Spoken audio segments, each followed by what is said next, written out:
Hello and welcome to the show.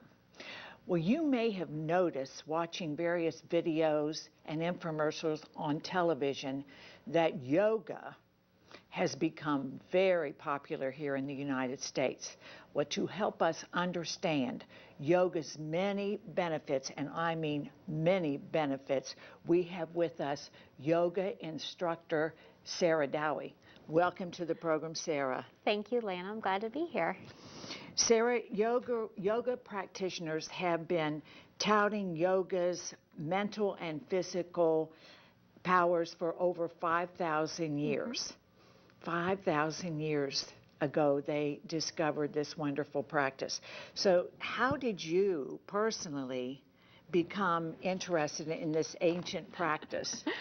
It started with a DVD that I got in college, and I just wanted something gentle. I wasn't into running. I wasn't into high energy exercise, and I thought this is going to be a great way for me to keep myself in shape. So that's how I started, and it started, like I said, usually as a gateway, as a DVD or VHS tape, and then it progressed from there. Okay, now many people see advanced yogis, I think we call them, in these mind-blowing contortions, and they may think, well, forget it, because I'll never be able to do that. So give us your thoughts. Oh, yoga is for everyone. I don't think you have to be, you don't come to the practice being flexible or quote unquote bendy. You come to get that way, to gain mobility. I don't even contort that way most of the time. Right. You always say, this is your practice. I'm merely making suggestions. So now why is this so important for the students? In multi-level classes, like I teach a lot of, yoga is personal. We're not doing CrossFit. We're not doing these other exercises where you're beating a record. You're simply being here and working on what feels good to your body, nothing else. You want your students to go slowly at their own pace, and then you say we will gradually, and in some cases quickly improve, and in some cases slower, because it's your practice. Right. Okay, and some people, you say, and including yourself, will never be in these wild contortions, but that doesn't matter. It's still helping us. Absolutely. It's still helping us. So, so let's see where I'm at here, Sara. In recent study, yoga practitioners were able to sleep much better after 8 weeks of practice. Why? Yoga gives you flexibility. It gives you also fluctuations of the mind. It lets you simply be. It helps when we move our body. Studies show that it helps with neurotransmitters in the body. So you're getting the opportunity to relax, and given breathing techniques that help you fall asleep better, you're getting more oxygen into the body as well. Wow, that makes sense. So this can be a gradual improvement depending on how flexible we are, and some would, like we said, may improve faster than others. How many times a week would you say, Sara, like the study said, after 8 weeks? So this is going to be gradual, and you can't do yoga one time and say, well, I didn't fall asleep fast. So this is going to be, you gradually stay with it. Right, absolutely. I say starting out once or twice a week, maybe just to start if you've never done it before, doing, moderate classes. But you can build up to 3 to 5 times a week. And I always say that, you can do yoga for 5 minutes a day. You can do yoga for an hour a day. You're going to get a benefit from it. So, building up to it, you might do 3 to 5 times a week, 30 minutes a day, and that's perfect. And that would be great. Drink plenty of water. You always say that. Drink plenty of water after practice. Why? Your body is moving. You're doing an activity, and a lot of times we're doing twists. And twists twists are detoxifying to the body.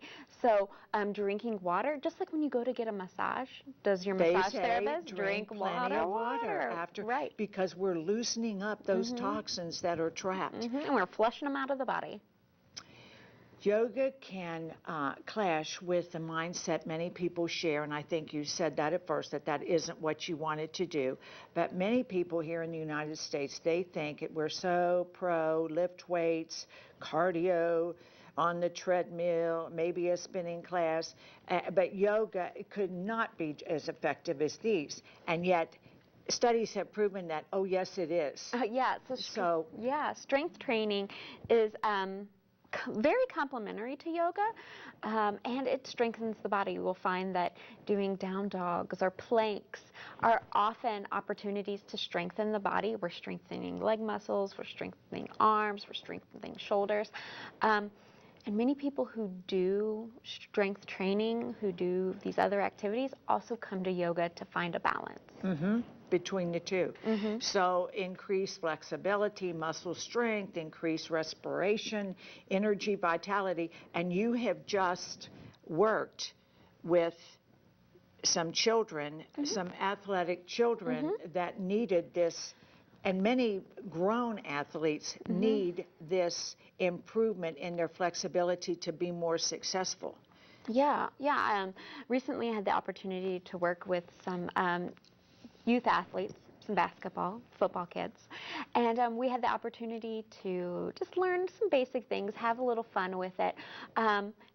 And in my research of how I could help them, I found a lot of pro athletes, college level athletes, use yoga as a way to cross train.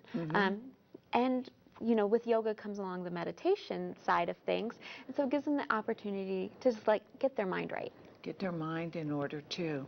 Okay, studies show that chair yoga is just as effective as mat yoga. And so many people, Sarah, say, oh, I'm, a chair yoga. My God, they must be elderly or disabled or something. And that's not true. And so speak to us about it's just as important. It can help you just as much.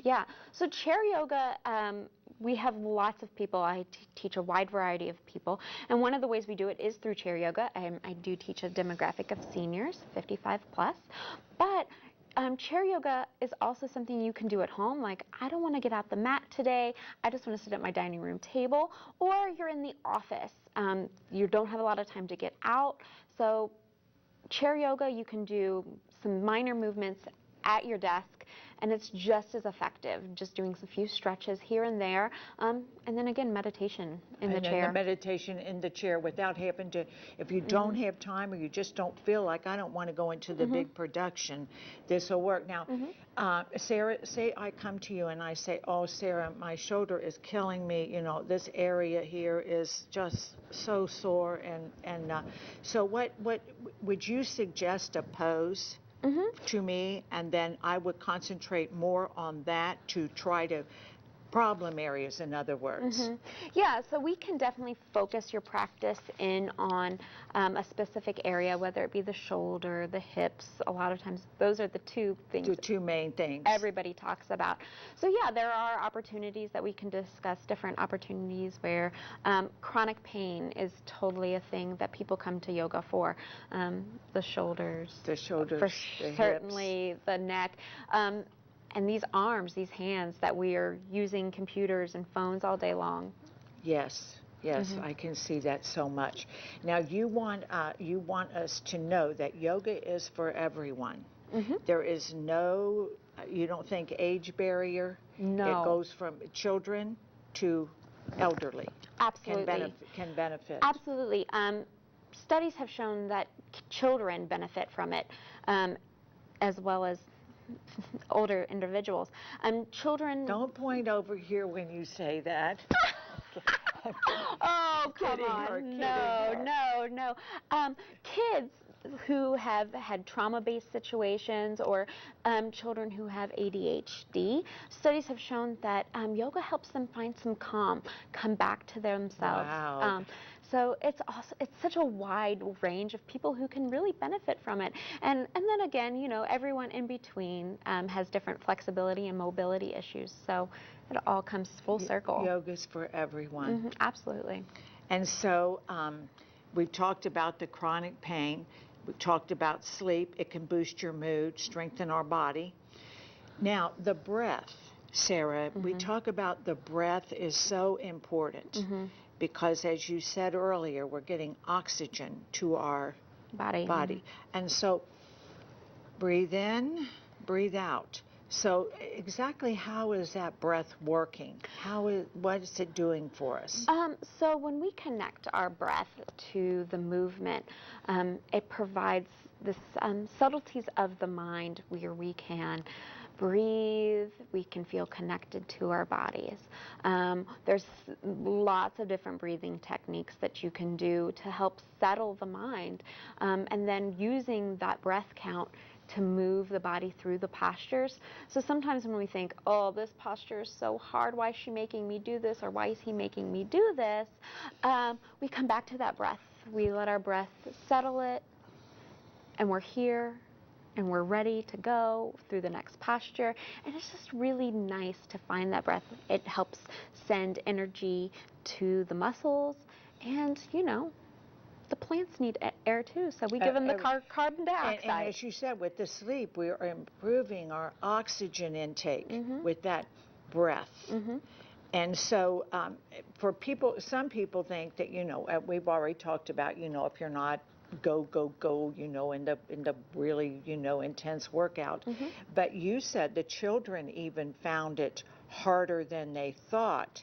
I mean, for the people that are thinking, that, oh, come on. It was much harder, wasn't it? Some of them, they said, hey, Sarah, this is hard.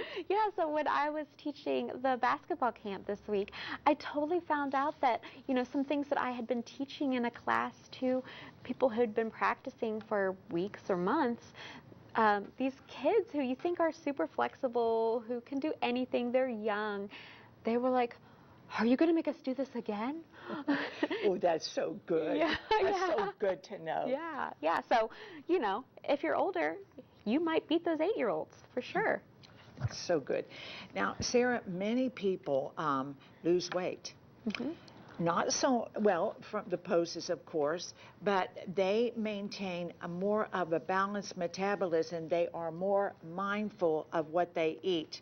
Now, is that whole thing because they really get entrenched in the practice and therefore they know I'm not putting bad stuff in my body? I mean, how does that work that it makes you more mindful? I think it's just becomes a yoga lifestyle when you get to learn more about philosophy, being mindful of how we treat ourselves, how we treat our bodies. Super important in the yoga world. So yeah, you can become more understanding of, oh, that's not really going to help me move my goals along, move the world along. So you become more interested in how you treat yourself. That's so interesting and makes so much sense.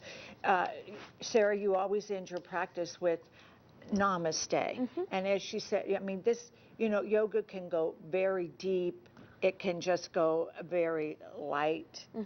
So, I mean, as you say, as you study and you go deeper, namaste means? So namaste has this really long meaning. Yes. But I simply end it by my practice by sharing with my classes, the light in me sees and honors that same light within each and every one of you. And that is just, then it makes you say back, and I honor, your light that I see, coming from you. So, Sarah, anything you would like to add? We're getting toward the end of the show. Is there anything you would like to add today? No, not really. I just stress highly that yoga is for everyone. Yoga is fun. You don't have to come to it with a completely serious attitude. And if you'd ever like to know more about yoga, feel free to, I have a website. It's saradauwe.yoga.com. It's SARADAUWE yoga.com. And I'm on Facebook and Instagram too. We have learned so much today. Sara's contact information, if you didn't get it down as she spoke it, it will follow. And I think that after watching today's show here, that there's no doubt that yoga is beneficial to our physical and psychological health. So grab a mat, get going at your own pace, of course. As Sara always says, this is your practice. Hey, I hope you enjoyed the show as much as I did doing it. So, as always, be happy, you keep smiling, and I'll see you soon.